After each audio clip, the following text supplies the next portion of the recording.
सुबह से आज मेरे यहाँ बारिश हो रही है और ये फ्लावर जो हैं पूरे नीचे की तरफ लुढ़क गए थे, तो अभी मैंने ये बांधे हैं। तो अभी फिर से बारिश हल्की हल्की स्टार्ट हो गई है और बीच में सुबह से हल्की हो रही थी और फिर बीच में बड़े ज़ोरों से हो रही थी, तो अभी फिर से स्टार्ट हो गई है। तो जब ये बारिश होती है तो ये जो फूलों की लाइफ बहुत ही कम रह जाती है और कम रहने के कारण फिर क्या होता है कि हमारे गार्डन में इनके फूलों के सीड्स नहीं बन पाते हैं।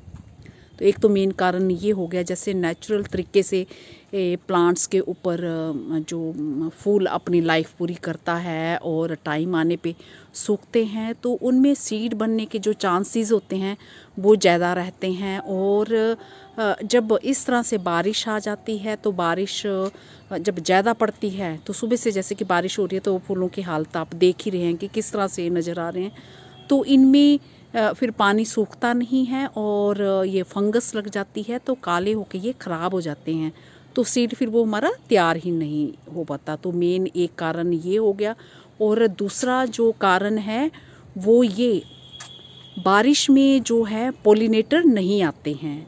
तो कई तरह के जो पोलिनेटर हैं वो हमारे फूलों पे आते हैं और सही पोलिनेशन होने से जो है हमारे गार्डन में खूब सारा सीड भी तैयार हो जाता है। बट जब ये लगातार बारिश होती है, अब आज सुबह से मेरे यहाँ बारिश हो रही है और अभी फिर से जैसे मैंने बताया कि अभी स्टार्ट हो गई है, तो इससे जो पोलिनेटर आते नहीं हैं और पोलिनेशन नहीं हो पाता है और उससे भी हमारे गार्डन में सीड्स नहीं बन पाते हैं।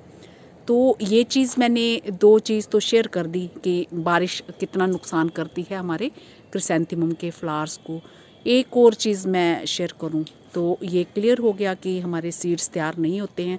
तो जो सोचा हो, मैंने सोचा था इस बारी कि मेरे गार्डन में जितने भी सीड्स बनेंगे, इतने खूब सारे फ्लावर्स आए हैं, तो मैं उन्हें जो है चुन के और खूब सारे सीड्स मैं फरवरी में ग्रो करूँगी, लगाऊँगी, गमलों में लगाऊँगी।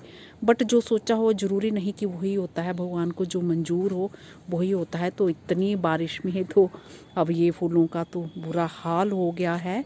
हाँ, अगर आर्टिफिशियल तरीके से हम जैसे पता था कि बारिश का मौसम जैसे बन ही रहा था, लग ही रहा था एक दो दिन से, तो पहले हम इनको कवर करके रखते, जैसे पॉलीथीन की बड़ी बड़ी शीट्स होती हैं, तो वो उससे कवर कर लेते और सीधी इन पे बारिश ना पड़ती। और फिर जब मौसम सही हो जाता तो शीट हम हटा लेते, तो अलग बात थी कि हमारे जो फूल हैं फिर वो लंबे टाइम तक ये गार्डन हमारा बना रहता और हमारे सीड्स भी तैयार होते। चूँकि हम ऐसा नहीं कर पाए, ना ही तो मेरे पास इतनी बड़ी बड़ी मैंने शीट्स रखी हुई हैं, और ना ही अगर रखी भी होती तो, क्योंकि मेरे उठने से पहले ही तो बारिश ही लगी हुई थी, तो ये सब कुछ ये भीग गए थे पूरा। और फिर बीच में तो खूब तेज़ तेज़ बारिश होने लगी, तो ये सब नुकसान हो गया। तो मेरे किसी भाई बहन ने पूछा है कि दिल्ली में उनके यहाँ भी बारिश हुई तो उनके फूल जो हैं वो सारे ख़राब हो गए, उन्होंने कट कर दिए हैं, तो क्या इन पे बर्ड्स आएंगे फिर से? तो जैसे कि आप ये जानते ही होंगे कि जब वो फूलों की लाइफ पूरी हो जाती है तो हम नीचे से भी अगर कट कर देते हैं उनको, तो वो फिर पहले तो काफ़ी टाइम वो न्यू ग्रोथ होने में लगाते हैं, और न्यू ग्रोथ जब हो जाती है तो उसके बाद बर्ड्स भी आते हैं, और जब फूल खिलने का टाइम होता है तो फिर काफ़ी हमारे यहाँ गर्मी आ चुकी होती है। तो मैंने कई बार आपको मई महीने में भी फूल दिखाए हैं खिलते हुए, तो वो तब जब मैंने जैसे फरवरी मार्च में उनकी पूरी कटिंग नीचे से कर दी और फिर उसके बाद वो खूब अच्छे से तैयार भी हुए और उन पे फूल भी आए, पर इतने ज़्यादा नहीं आते हैं जितने कि अभी ये इस टाइम जो फूल भरे हुए आते हैं वैसे नहीं, क्योंकि इनको खिलने के लिए ठंडे मौसम की ज़रूरत होती है। तो हमारे यहाँ जब तक वो कलियाँ तैयार होती हैं, फूल खिलने का टाइम होता है, और उस टाइम बहुत ज़्यादा तेज़ गर्मी हो चुकी होती है। हाँ, जिन जगहों में गर्मी नहीं होती है तो वहाँ ये बहुत अच्छे से गर्मियों के मौसम में भी खिलते हैं।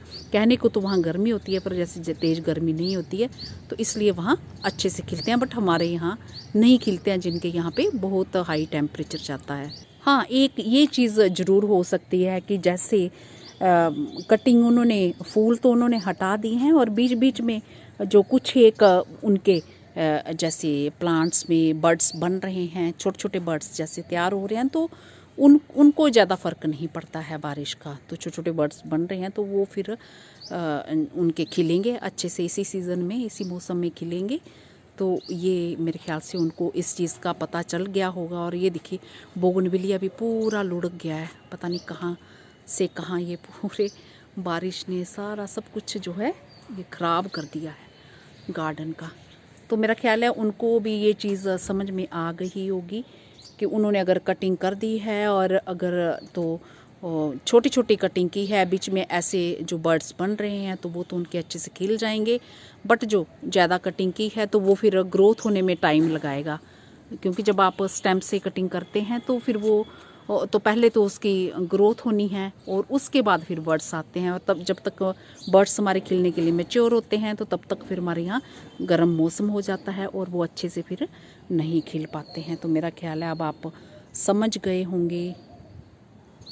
नमस्कार जी, मैं मंजू। जिनके यहाँ बारिश अगर नहीं आई है तो फिर आप जो है अपने फ्लावर्स जो हैं, अगर आपको लग रहा है कि बारिश आने वाली है और सीड बनाना चाहते हैं तो बड़ी बड़ी शीट्स से उन्हें कवर कर सकते हैं। तो कई जगह जैसे मेरे रिश्ते नातेदार हिमाचल में रहते हैं तो मैं उन्हें फ़ोन कर रही थी तो वो कह रहे हमारे यहाँ तो खूब अच्छे से धूप निकली हुई है। तो इस तरह का मौसम है। और अगर वैसे भी नेट में आप सर्च करो तो पता चल जाता है कि कब जो बारिश आने वाली है तो बताया जाता है। तो उस हिसाब से फिर अपने आप अपने प्लांट्स की जो केयर कर सकते हैं और फिर लंबे टाइम तक आपका गार्डन खिला भी रहेगा और उस पर आपके सीड भी खूब अच्छे से तैयार होंगे। पर इसके लिए आपको थोड़ी सी मेहनत करनी पड़ेगी, जैसे कि आर्टिफिशियल तरीके से आपको अपने गार्डन को फिर ढकना होगा और फिर 1-2 दिन जैसे भी बताया हो तो ढक के रखें। और उसके बाद जब अच्छे से धूप आने लगे तो फिर आप शीट वगैरह जो है हटा सकते हैं और फूल आपके फिर वैसे ही बने रहेंगे।